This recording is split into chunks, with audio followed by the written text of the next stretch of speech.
السلام علیکم ناظرین، بسم اللہ الرحمن الرحیم۔ بنی اسرائیل میں دو بھائی تھے جن میں ایک مسلم تھا اور ایک کافر۔ دونوں بھائی مچھوارے تھے۔ کافر بھائی بت کی پوجا کرتا تھا اور جب مچھلی پکڑنے کے لیے پانی میں جال ڈالتا تھا تو اس کی پوری جال بھر جاتی تھی اور جال کھینچنا مشکل ہو جاتا، اور دوسرا بھائی جو کہ مسلم تھا اس کے جال میں صرف ایک یا دو مچھلی ہی آتی۔ وہ اس مچھلی کو لے کر اللہ کا شکر ادا کرتا۔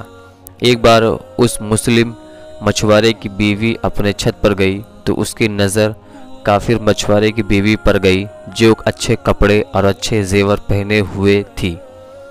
یہ دیکھ کر اس مسلم مچھوارے کی بیوی کے دل میں لالچ پیدا ہو گیا اور وہ بولی کہ کاش میرے پاس بھی اتنی دولت ہوتی۔ یہ سن کر کافر کی بیوی بولی کہ تو اپنے شوہر کو راضی کر لے کہ وہ بھی میرے شوہر کے معبود کی عبادت کرے تاکہ تو بھی میری طرح دولت مند ہو جائے۔ یہ سن کر مسلمان کی بیوی کچھ غمزدہ ہو کر نیچے آئی۔ پھر جب اس کا شوہر گھر آیا تو اس نے اپنی بیوی کو غمزدہ دیکھ کر اس سے پوچھا کہ کیا بات ہے، تم اتنی اداس کیوں ہو؟ تو اس کی بیوی بولی یا تم مجھے طلاق دے دو یا تم اپنے بھائی کے معبود کی عبادت کرنے لگو۔ یہ سن کر اس کے شوہر نے کہا کہ اللہ کی بندی، کیا تو اللہ سے نہیں ڈرتی جو تو کفر کی بات کرتی ہے؟ تو وہ بولی کہ بس کرو، اتنی باتیں مت بناؤ، میں اس طرح بھوکی ننگی نہیں رہ سکتی۔ جبکہ دوسری عورتیں اور تمہارے بھائی کی بیوی کو میں دیکھ رہی ہوں کہ وہ اچھے اچھے کپڑے اور زیور پہنے رہتی ہیں۔ جب اس مسلم مچھوارے نے دیکھا کہ اس کی بیوی ضد پر آ گئی ہے اور وہ نہیں سمجھ رہی تو اس نے کہا ٹھیک ہے، تم پریشان مت ہو، کل میں مزدوری کروں گا اور خوب محنت کروں گا اور میں تمہیں روزانہ 2 درہم دیتا رہوں گا۔ ان 2 درہم سے تم اپنی ضرورت کی چیزیں دھیرے دھیرے کر کے خرید لینا۔ یہ سن کر اس عورت کو تسلی ملی۔ صبح صبح وہ مسلم اپنے گھر سے مزدوری کی تلاش میں نکلا، لیکن کہیں بھی اسے کوئی کام نہیں ملا۔ وہ ادھر ادھر پھرتا رہا لیکن کسی نے بھی اس کی مدد نہیں کی۔ آخر کار وہ مایوس ہو کر ایک تالاب کے پاس جا کر بیٹھ گیا۔ پھر شام ہونے تک وہ اللہ رب العزت کی عبادت کرتا رہا، اور جب وہ گھر آیا تو اس کی بیوی نے کہا کہ تم آج اتنی دیر تک کہاں تھے؟ تو وہ کہنے لگا کہ میں بادشاہ کی خدمت میں تھا، بادشاہ نے مجھ سے اس دن کام کرنے کی شرط رکھی ہے۔ یہ سن کر اس کی بیوی بولی کہ وہ بادشاہ تم کو کیا دے گا؟ تو اس نے جواب دیا کہ میرا بادشاہ بڑا کریم ہے اور اس کے خزانے خوب دولت سے بھرے ہوئے ہیں، وہ مجھے وہ سب دے گا جو میں اس سے مانگوں گا۔ پھر وہ اسی طرح اپنے خدا کی عبادت میں لگا رہا۔ جب تیسری رات ہوئی تو اس کی بیوی نے کہا اگر تم نے کل مجھے درہم نہیں لا کر دیا تو تم مجھے طلاق دے دینا۔ یہ سن کر اس کو بہت دکھ ہوا، اور پھر وہ اگلے دن ایک یہودی کے پاس گیا اور اس سے کہا کہ کیا تم مجھے اپنے پاس مزدوری پہ لگا لوگے؟ یہ سن کر اس یہودی نے کہا کہ ہاں، میں تمہیں مزدوری پہ لگا لوں گا، مگر ایک شرط ہے کہ میرے پاس تمہارے کھانے پینے کا کوئی انتظام نہیں ہوگا۔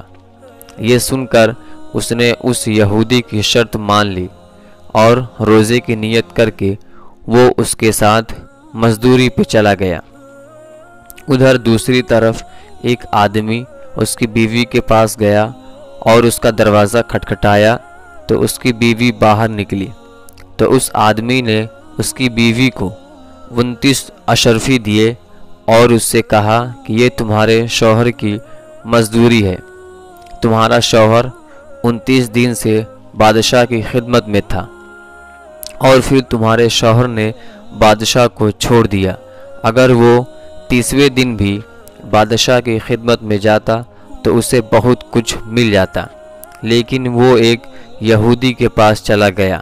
اگر وہ ہمیشہ بادشاہ کی خدمت کرتا تو اسے ہمیشہ انعام و اکرام ملتا، بس یہ لو 29 اشرفی۔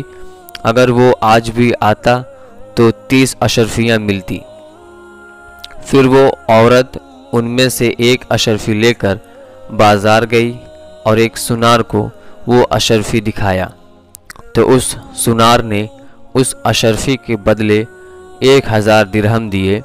جب شام کو وہ آدمی گھر آیا تو اس کی بیوی نے اس سے کہا کہ آج تم کہاں تھے؟ تو اس نے کہا کہ آج میں ایک یہودی کے ساتھ کام پر تھا۔ تو اس کی بیوی نے کہا کہ آخر تم بادشاہ کی خدمت چھوڑ کر کسی اور کی خدمت کیوں کرتے ہو؟ پھر اس نے اپنے شوہر کو اشرفیاں کا واقعہ سنایا، جس کو سن کر وہ آدمی روتے روتے بے ہوش ہو گیا۔ جب اسے ہوش آیا تو اپنی بیوی سے کہنے لگا کہ افسوس، میں نے دونوں جہاں کے بادشاہ کی خدمت کو اپنے اوپر لازم نہ کیا۔ اس کے بعد اس آدمی نے اپنی بیوی کو چھوڑ دیا اور پہاڑوں پر چلا گیا، جہاں خدا کی عبادت کر کے اپنی ساری زندگی گزار دی، اور وہیں اس کا انتقال بھی ہو گیا۔ سبق۔ دوستوں اور عزیزوں، اللہ رب العزت کے خزانے میں کوئی کمی نہیں۔ وہ اپنے بندوں کو اس کی عبادت کا صلہ ضرور دیتا ہے۔ اللہ رب العزت کے یہاں دیر ہے مگر اندھیر نہیں۔ وہ اپنے بندوں کو کبھی نہیں بھولتا۔ اللہ تعالی ہم سب کو اللہ کے شکر کے ساتھ زندگی گزارنے کی توفیق عطا فرمائے، آمین۔ میرے عزیز دوستوں، اگر ویڈیو اچھی لگے تو لائک کریے گا اور اپنے یار دوستوں میں اس ویڈیو کو شیئر کریے گا، اور چینل کو اب تک سبسکرائب نہیں کیا ہے تو چینل کو سبسکرائب کر لیجئے گا، تاکہ اس طرح کی ویڈیو آپ کو سمے پر ملتی رہے۔ تو ملتے ہیں اگلے ویڈیو میں، تب تک کے لیے اللہ حافظ، دعاؤں میں یاد رکھیے گا۔